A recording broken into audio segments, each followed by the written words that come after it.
জাতির প্রত্যাশা ও চেতনার বাইরে অন্তর্বর্তী সরকারকে কোনো কাজ না করার আহ্বান জানিয়েছেন জামায়াতে ইসলামের আমির ডক্টর শফিকুর রহমান। আবেগবশত দুই একটা কাজ বর্তমান সরকার করে ফেলেছে, তবে এটা করা উচিত নয় বলে জানান তিনি। এ সময় বক্তৃতায় সবাইকে নিয়ে ঐক্যবদ্ধ সমাজ গড়ে তোলার প্রত্যয় ব্যক্ত করেন জামায়াতের আমির। চুয়াডাঙ্গা ও পাবনায় পৃথক সমাবেশে এসব কথা বলেন জামায়াতের আমির। প্রতিনিধিদের তথ্যচিত্রে মিজান শাহজাহানের রিপোর্ট।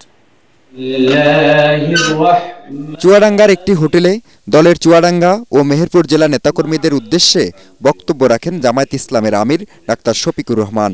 পরে সাংবাদিকদের মুখোমুখি হন তিনি।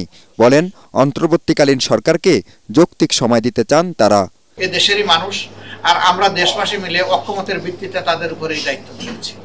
সুতরাং তারা যদি ভালো কিছু করেন তাহলে দেশবাসী উপকৃত হবে, আমি উপকৃত হব, আপনি উপকৃত হবেন। কিন্তু তারা যদি কোনো ভুল করেন আমরা তাদেরকে ধরে দেব, সংশোধন করে দেব। কিছু বিষয় এরকম আমাদের দৃষ্টিতে এসেছে, আমরা তাদেরকে পরামর্শ দিয়েছি এবং আমরা তার ইতিবাচক ফল পেয়েছি। তো মানুষ হিসাবে তাদের জন্য আমাদের দোয়া করা উচিত। তারা যেন জাতির প্রত্যাশা এবং আবেগের বাইরে কোনো কাজ না করে, জাতির চেতনাকে তারা যেন ধারণ করেন, 24 বিপ্লবের চেতনাকে তারা যেন সম্মান করেন। আমরা তাদের কাছে সেইটুকুই আশা করি। তবে আবেগবশত মাঝে মধ্যে দুই একটা জিনিস হয়ে যাচ্ছে, এটা হওয়া উচিত।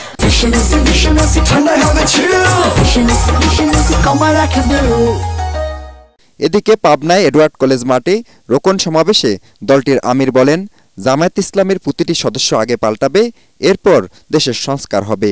জামায়াত ইসলামের প্রত্যেকটি রোকন আগে নিজেকে পাল্টাবে, তারপরে এই দেশ এবং সমাজকে পাল্টাবে ইনশাআল্লাহ। আপনাদের দিকে চেয়ে আছে বাংলাদেশ। ডাক্তার শফিকুর রহমান বলেন, বৈষম্য এখনো দূর হয়নি, সাময়িক স্বস্তি এসেছে। আগামীতে সব বৈষম্য দূর করার প্রত্যয় ব্যক্ত করেন তিনি। মিজান শাহজাহান, এটিএন বাংলা।